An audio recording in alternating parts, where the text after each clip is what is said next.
హల్లెలూయా హల్లెలూయా దేవునికి స్తోత్రం. మీకు అందరికీ కూడా నా యొక్క శుభాభివందనాలు తెలియజేస్తున్నాను. అందరూ క్షేమంగా ఆరోగ్యంగా ఉన్నారని తలంచుచున్నాను. దేవుని ప్రియ సంగమ, మరి అక్కడ దినాల్లో ఉంటున్నాము. మనము చూస్తూ ఉన్నాం పరిస్థితులు. దేశం మీదకి దేశం యుద్ధం జరుగుతూ ఉంది. ఆ తర్వాత యుద్ధాలు జరుగుతూ ఉన్నాయి. ఆ తర్వాత వాతావరణం కూడా భయంకరంగా మార్చబడి ఉంది. చాలా ఎండలు ఉన్నాయి. ప్రియ దేవుని బిడ్డలారా, ఇంకా మనుషులు అంటే చెప్పేదే లేదు. చాలా స్వార్థప్రియులుగా, చాలా ప్రేమ లేని వాళ్ళుగా, తల్లిదండ్రికి అవిధేయులుగా, అంత్య దినాల్లో మనుషుల స్వభావాలు కూడా చాలా రకాలుగా మారిపోతాయని దేవుని వాక్యము ముందుగానే మనకు తెలియజేయబడింది. ప్రియ దేవుని బిడ్డలారా, ఇటువంటి పరిస్థితుల్లో ఒక క్రైస్తవుడిగా, ఒక క్రైస్తవురాలిగా నువ్వు ఎంతో జాగ్రత్తగా ఉండాలి, ఎంతో మెలకువగా ఉండాలి. ఎంతగానో దేవుని వైపే చూస్తూ నిరీక్షణను కోల్పోకుండా విశ్వాసముతో ఎటువంటి పరిస్థితి అయినా ముందుకే వెళ్తూ దేవుని కొరకు మరి బ్రతకాలి. ప్రియ దేవుని సంగమ, ఈరోజు మనం దేవుని యొక్క వాక్యం ధ్యానించుకుందాం. ఈ వాక్యము ప్రతిరోజు మనం ధ్యానించుకున్నప్పుడు వాక్యం ద్వారా ఎంతగానో మేలులు పొందుతాము. వాక్యం ద్వారా బలపరచబడతాం. వాక్యం మనకు మార్గమును తెలియజేస్తుంది. వాక్యము మన మనోనేత్రాలకు వెలుగును అనుగ్రహిస్తుంది. కనుక ఈరోజు మనము దేవుని యొక్క వాక్యమును చూసుకుందాము. బ్రతుకు దినములు అంటే జీవితాంతం అనేటువంటి, అంటే బ్రతుకు దినములన్నీ అని బైబిల్లో ఏడు సందర్భాల్లో ఉన్నవి మనము చూసుకుందాము. మొదటిదిగా ఆదికాండము 3వ అధ్యాయము 14వ వాక్యము. ఆదికాండము 3వ అధ్యాయము 14వ వాక్యము.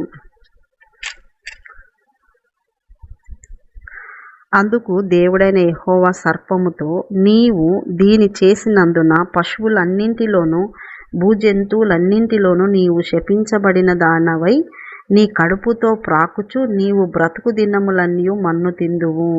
ఇక్కడ సర్పము మనకు తెలిసిన విషయమే. ఏంటి అంటే, ఈ యొక్క సర్పము అవ్వ దగ్గరికి వచ్చి మరి అవ్వను దేవుడు వద్దు అన్న పని చేపించింది. ఈ యొక్క సర్పము దేవుడు ఏదైతే ఆ యొక్క మధ్యలో ఆ ఏదైనా తోటలో ఉన్న మధ్యలో ఉన్న చెట్టు మంచి చెడ్డల తెలివినిచ్చు ఆ వృక్ష ఫలాలు తినొద్దని చెప్పినాడు.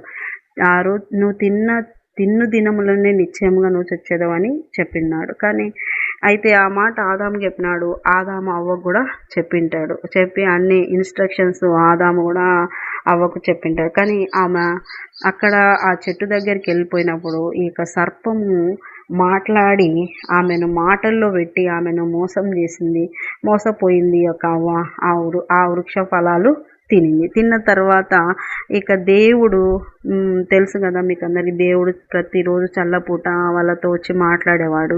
ఆ రోజు కూడా వచ్చినప్పుడు వాళ్ళు భయపడతారు. భయపడినప్పుడు ఎందుకు భయపడుతున్నారు, ఎక్కడున్నారు మీరు అని అంటే, పలానా చెట్టు చాటున దాక్కొని ఉన్నా అంటే, అప్పుడే వెంటనే దేవుడు అంటాడు, మీరు నేను చెప్పిన పండ్లు తిన్నారా అని చెప్పేసి, అప్పుడు ఎందుకు తిన్నారంటే, ఇదిగో నువ్వు ఇచ్చిన స్త్రీని అని ఆదాము అంటాడు. ఆదాము ఆ మాట అన్న తర్వాత అవ్వ ఏమంటదంటే, ఇగో ఈ సర్పం నన్ను మోసం చేసింది. అంటే ఒక్కరి మీద నెట్టేదే కానీ నీకంటూ వ్యక్తిగత జ్ఞానం లేదా? ఇదిగో వాళ్ళు చెప్పినారు కాబట్టి చేసిన, వాళ్ళు చెప్పినారు కాబట్టి తిన్నా, వాళ్ళు చెప్పినారు కాబట్టి పోయి వచ్చినాను, వాళ్ళు చెప్పినారు అంటే ఎప్పుడు వాళ్ళ మీద వీళ్ళ మీద వేసేయడమేనా? నీకంటూ ఒక వ్యక్తిగతంగా దేవునితో ఒక అనుబంధం ఉన్నప్పుడు, నువ్వు వ్యక్తిగతంగా దేవునితో అనుబంధం ఉన్నప్పుడు ఎప్పటికీ కూడా తప్పిపోవు. అయితే అక్కడ ఆదాము అలాగే చెప్తారన్నమాట. ఆదాము అవ్వ మీద, అవ్వ సర్పం మీద. అయితే మొత్తానికి దేవుడు అంటాడు సర్పంతో, నువ్వు ఈ పని చేసినావు కాబట్టి నీ బ్రతుకు దినములన్నింట కూడా నువ్వేం చేస్తావు, కడుపుతో పాకుచు నువ్వు మన్ను తిని బతుకుతావని దేవుడు సర్పమును శపిస్తాడు. ఇది సర్పమును బ్రతుకు దినములన్నింట అని శపించడం జరుగుతుంది. రెండవదిగా మనం చూసినట్లయితే ద్వితీయోపదేశకాండము 17వ అధ్యాయము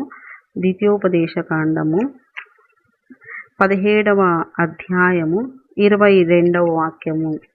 ద్వితీయోపదేశకాండము 17:22 వాక్యము.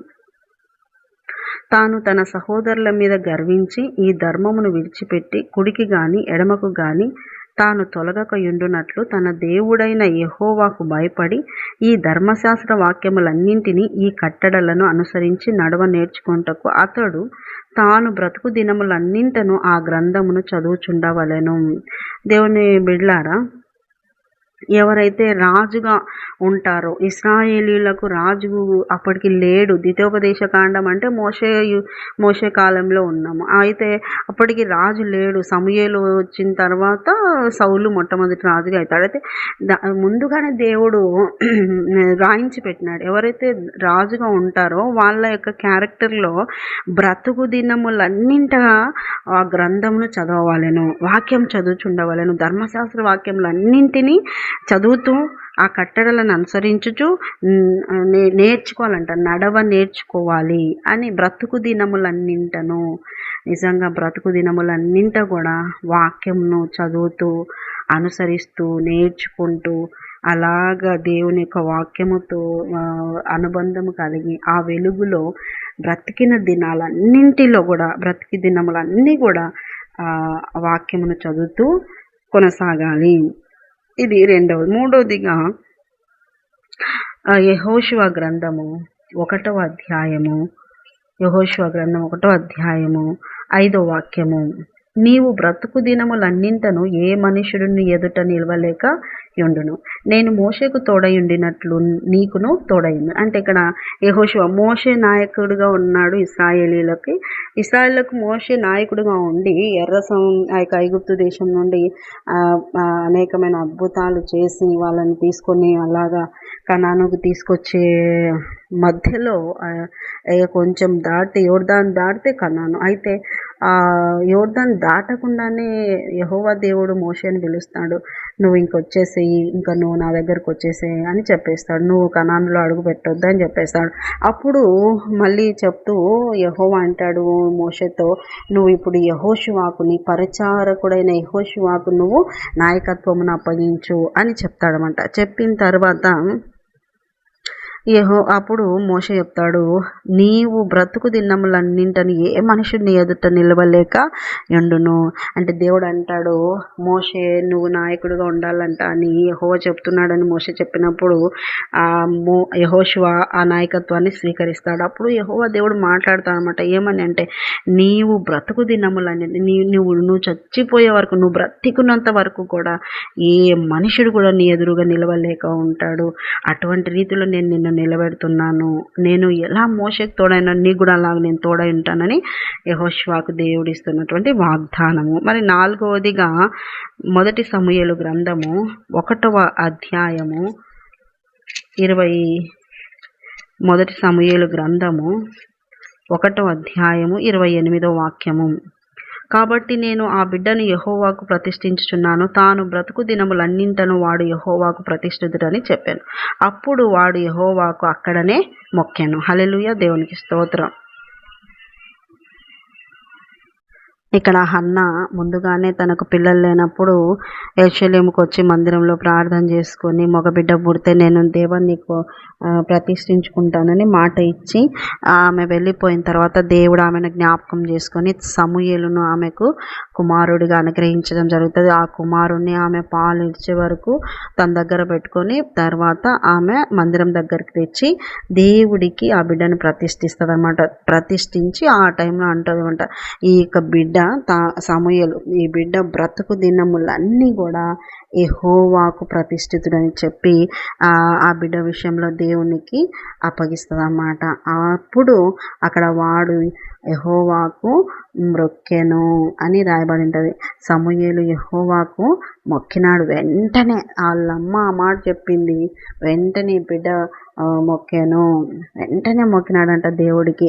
ఇప్పుడు పిల్లలు మీరు పెంచుతున్నారు కదా, మీ పిల్లలు మీరు దేవునికి అనుకుంటారు, కానీ మీరు దేవునికి అనుకొని సేవకులు, మరి సేవకులకి మా విషయంలోనే చాలామంది సేవకు ఇస్తాము బిడ్డ పుడితే అని చెప్తారు. సేవకు ఇస్తామని చెప్పినాక సేవకి ఇస్తామని ఇవ్వకుండా మళ్ళీ ఏమంటారంటే, వాళ్ళు చెప్పే మాటలు ఏంటంటే, మా విషయంలో మాకు చెప్పినారన్నమాట, మీకే 3 సంతానం ఉన్నారు, మీరే బస్సులలో తిరిగి పరిచర్య చేస్తూ ఉన్నారు, మీరే మీ పిల్లలను చూసుకోలేకుండా ఉన్నారు, కష్టం కదా మీకు, మీ పిల్లలు మీరు కష్టం కదా, మళ్ళీ మా పిల్లలని ఇస్తే మీరు ఎట్లా చేస్తారు అని మమ్మల్ని అడుగుతూ ఉంటారు. అదన్నీ అనవసరం కదా. అయినా కానీ ఒకటి ఏంటంటే, ఇప్పుడు కష్టపడి మేము సేవ చేస్తున్నప్పుడు నీ పిల్లలను మీరు అనుకున్న మీ పిల్లలను ఇచ్చినప్పుడు మేము సేవలో ఆ కష్టం ఏంటో అదేంటో మాతో పాటు అనుభవిస్తారు. అంటే మాకు కార్లు మాకు వెహికల్స్ ఉంటే అప్పుడు మీరు మీ పిల్లలు ఇస్తే ఆ కార్లలో తిరిగి సేవ చేస్తే వాళ్ళ సుఖం అనేటువంటిది ఉంటుంది. ఈ కష్టం అనేది తెలియదు కదా. అంటే ఇప్పుడు కష్టపడితే కదా మీ పిల్లలను మీరు సేవకి ఇవ్వాలంటే మాకు వెహికల్ ఉండాలి, మాకు ఏదో ఒక వాహనం ఉండి మాకు ఉంటే అప్పుడు ఆ సేవలో మా పిల్లలు కూడా కారులో వెళ్ళి వెహికల్లో వెళ్ళి వస్తారు. మాతో పాటు కష్టపడాలని కాదా సేవకి ఇవ్వాల్సింది మీరు అనుకున్న వాళ్ళకు నేను అంటున్నాను అనమాట. మాతో పాటు కష్టపడి మేము తినేది గంజో అన్నమో బిర్యానో ఏది మేము తింటామో అది అది మాతో పాటు పంచుకోవాలి కదా. మేము ఎలా నడుస్తున్నామో మామూలు నడచాలి కదా సేవకి. ఈ పరిస్థితుల్లోనే నువ్వు సేవ వదలకుండా సుఖంగా అంటే పరిచర్య వృద్ధి చెందిన తర్వాత పరిచర్యలో అన్ని ఫెసిలిటీస్ ఉన్నాక పరిచర్యలో బాగుంటే అప్పుడు మీ పిల్లల్ని వదులుతారా? కొంతమంది అభిప్రాయాలు మాతో చెప్పినారనమాట. అటువంటిది పరిచర్యకి వదిలే మనసు కాదు వాళ్ళది. మా పరిస్థితులను చూస్తున్నారు, వాళ్ళ పిల్లలు క్షేమంగా ఉంటారా, వాళ్ళ పిల్లలు ఆరోగ్యంగా ఉంటారా, వాళ్ళ పిల్లలు ఫెసిలిటీస్ ఉన్నాయా, వాళ్ళ పిల్లలు ఉండడానికి అలా చూడలే అన్నమ్మ. వెంటనే అక్కడ వదిలేసింది. అక్కడున్న పరిస్థితులు కూడా భయంకరమైన పరిస్థితులు. ఏలి అక్కడ పరిచర్య యాజకుడుగా ఉన్నాడు. ఏలి కుమారులు దుర్మార్గులు, యెహోవాను ఎరగని వాళ్ళు, ఏమైనా చేసేవాళ్ళే సమూయేలును కూడా. అటువంటి పరిస్థితిలో ఒంటరి బిడ్డ 4 years బిడ్డను అక్కడ వదిలేసి తల్లి వెళ్ళిపోయింది. ఎందుకని? దేవుడు అతనికి తోడై ఉంటాడు, దేవుడు నిలబెడతాడు, దేవుడు నడిపిస్తాడు, దేవుడు అన్నీ నేర్పిస్తాడని విడిచిపెట్టిపోయింది. కష్టంలోనూ వ్యతిరేకమైనటువంటి పరిస్థితులలోనూ అననుకూల పరిస్థితుల్లోనే ఇవ్వాలనుకున్నాము ఇచ్చేసాలా అనేటువంటి మనసు కలిగి ఉండాలి. కానీ మా విషయంలోనే ఇలాంటివి మేము విన్నామన్నమాట. నేను అనుకునేది ఏంటంటే, దేవుని చిత్తంలో అనుకున్నది మీరు, ఇవ్వాల్సినది ఇచ్చుకోవాల్సినది మీరు, మీ బాధ్యత. అంతేగాని అందులో మాదంటూ ఇన్వాల్వ్మెంట్ ఉండకూడదు. కనుక మేము దేవునికి దేవస్తోత్రం అనుకున్నాం. అంటే ఇక్కడ చెప్తున్నాను, అన్నమ్మ వెంటనే ఆ బిడ్డకు నేర్పించినది ఏంటంటే, యెహోవాకు ప్రతిష్ఠితుడు అన్న వెంటనే మోకాళ్ళు వేసి ప్రార్థన చేసేస్తున్నాం. మోకాళ్ళు వేసేసినాడు దేవుని ఎదుట. అటువంటి భక్తి నేర్పించే తల్లుల్లాగా ఉన్నారా? బ్రతుకు దినములన్నింట కూడా సమూయేలు నోటి నుండి వచ్చిన ప్రతి మాట నెరవేరిందంట. ఎంత ప్రార్థనా పూర్వకంగా ఆ బిడ్డ పెంచింటే అటువంటి రీతిలో దేవుడు వాడుకుంటాడు.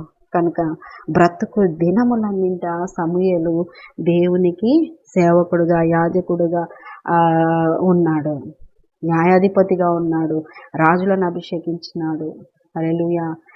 అది అన్నమాట సమూయేలు గురించి అక్కడ. తర్వాత 5వదిగా కీర్తనల గ్రంథము 23వ కీర్తన, కీర్తనల గ్రంథము 23వ కీర్తన 6వ వాక్యము. 23వ కీర్తన 6వ వాక్యము.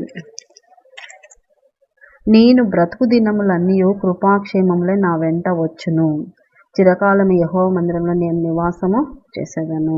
దావీదు గారు చెప్తున్న మాట, ఆయన చెప్తున్న వ్యక్తి కదా. నేను నా బ్రతుకు దినములన్నీ కృపాక్షేమములు అంటే కృప వస్తుంది, క్షేమము నా వెంట ఉంటాయి. నేనైతే దేవుని మందిరంలోనే నివాసం చేస్తాను. కృపాక్షేమం రెండు కూడా విశ్వాసం వెంట దేవుడు ఉంచుతాడంట.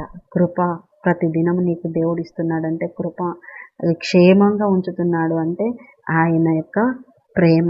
కనుక ఆ కృపాక్షేమాలు నీ వెంట ఉన్నాయి. దావీదు నా బ్రతుకు దినములన్నింట నా వెంట ఉన్నాయి. నీ వెంట ఏమున్నాయని నీకు విశ్వాసం ఉంది? నా వెంట డబ్బులు ఉన్నాయి, మనుషులు ఉన్నాయి, అది కాదు. నా వెంట నా యేసయ్య కృప క్షేమం ఉన్నాయి. అది నువ్వు చెప్పాలి. నా బ్రతుకు దినం దావీదు ఇది చెప్తున్నారు అన్నమాట. మరి 6వదిగా కీర్తనల గ్రంథం 146వ కీర్తన, 146వ కీర్తన 2వ వాక్యము. 46వ కీర్తన 2వ వాక్యము. నా జీవిత కాలమంతయు నేను యెహోవాను స్తుతించెదను, నేను బ్రతుకు కాలమంతయు నా దేవుని కీర్తించెదను. ఇది కూడా దావీదు గారు చెప్తా ఉన్నారు. నేను నా బ్రతుకు దినములన్నీ కూడా, నా బ్రతుకు కాలం అంతా కూడా దేవుణ్ణి స్తుతించదను. మరి మీరు మీ బ్రతుకు కాలం అంతా కూడా స్తుతిస్తారా, ఆరాధిస్తారా? అట్లా ఉండరు కొంతమంది. బాగా దేవుడు ఇచ్చినాడు అనుకో స్తోత్రం అంటారు. ఏదో కొద్దిగా బాధ అనిపించింది అనుకో ఆ రోజు స్తోత్రాలు ఉండవు, ఏముండవు. నోటికి ఏముంటాయి అంటే స్తోత్రాల బదులు సనుగుళ్ళు, కీర్తి బదులు కొట్లాటలు, గొనుగుళ్ళు ఇవి స్టార్ట్ అవుతాయి అన్నమాట. ఇక్కడ దావీదు గారు చెప్తున్నారు, తన జీవిత కాలం అంతా తన బ్రతుకు దినములన్నీ కూడా దేవుణ్ణి స్తుతిస్తాను, కీర్తిస్తానని ఆయన చెప్తా ఉన్నారు. 7వదిగా ప్రసంగి గ్రంథము 11వ అధ్యాయము, ప్రసంగి 11:8 వచనము. ఒకడు చాలా సంవత్సరములు బ్రతికిన ఎడల చీకటి గల దినములు అనేకములు వచ్చునని ఎరిగియుండి తాను బ్రతుకు దినములన్నీ సంతోషముగా ఉండవలెను, రాబోవున్నదంతయు వ్యర్థము. హల్లెలూయా. ఇక్కడ బ్రతుకు దినములన్నీ కూడా సంతోషముగా ఉండవలెను. దినాలు ఎలాగైనా మారుతూ ఉంటాయి, కానీ సంతోషంగా ఉండడం అనేది నేర్చుకోవాలి. దినాలు ఎట్లున్నా కూడా ఈ లోకంలో అంతా కూడా వ్యర్థం అని ప్రసంగి ముందుగానే చెప్పుకుంటూ వస్తారు. కనుక సంతోషంగా ఉండేది ఎప్పుడు కూడా నేర్చుకోండి, సంతోషంగా ఉండండి. ఈ విధంగా ఏడు మనము ధ్యానించాం. బ్రతుకు దినములన్నీ అనేది 7. మొదటి ఇది సర్పానికి ఇచ్చిన శాపము. అది ఎప్పటికీ కూడా అది ఎక్కడైనా చూడండి, ఆహారం తీసుకునేటప్పుడు ముందు ఆహారాన్ని క్యాచ్ చేసేటప్పుడు ఆ ఆహారానికి ఉన్నటువంటి మట్టిని నాలుకకు అంటించుకొనే తింటుంది అది. ఆ విధంగా అన్నమాట ఆ శాపము. ఆ బ్రతుకు దినాలన్నింటిలో కూడా అది అలా ఉంది. ఆ తర్వాత ధర్మశాస్త్రమును చదువుతూ ఉండాలి. 3వదిగా మోషేకు తోడై ఉంటాను అని చెప్పినాడు దేవుడు. తర్వాత సమూయేలు బ్రతుకు దినంలో ప్రతిష్ఠితుగా ఉన్నాడు. దావీదు చెప్తా ఉన్నాడు, నా వెంట కృపాక్షేమములు ఉన్నాయి, నా బ్రతుకు దినములన్నింట నా దేవుణ్ణి నేను కీర్తించదనని చెప్తా ఉన్నాడు. ఆ తర్వాత సంతోషంగా ఉండవు. ఇలా బ్రతుకు దినములన్నింటిలో కూడా ఇవన్నీ మనం నేర్చుకుంటా ఉన్నాం. కనుక ఈ వాక్యం ద్వారా మీరు అందరూ బలపరచబడుదురుగాక. ఆమె చిన్న ప్రార్థన చేసుకున్న ఏసయ్యకు వందనాలు. దీవించండి, ఆశ్రయించండి, విన్నవారిని అందరినీ బలపరిచి ఆత్మల వర్ధిల్ల చేయాల్సిందిగా ప్రార్థిస్తూ యేసు పరిశుద్ధ నామములో అడుగుతున్నాం మా తండ్రి. Amen, amen, amen. యేసు రక్తమే జయం, సిలువ రక్తమే జయం. ప్రభు యేసు నామానికి సంపూర్ణ విజయం కలుగునుగాక. Amen, amen, amen. Good morning. Praise the lord. దేవుడు మళ్ళీ దీవించునుగాక.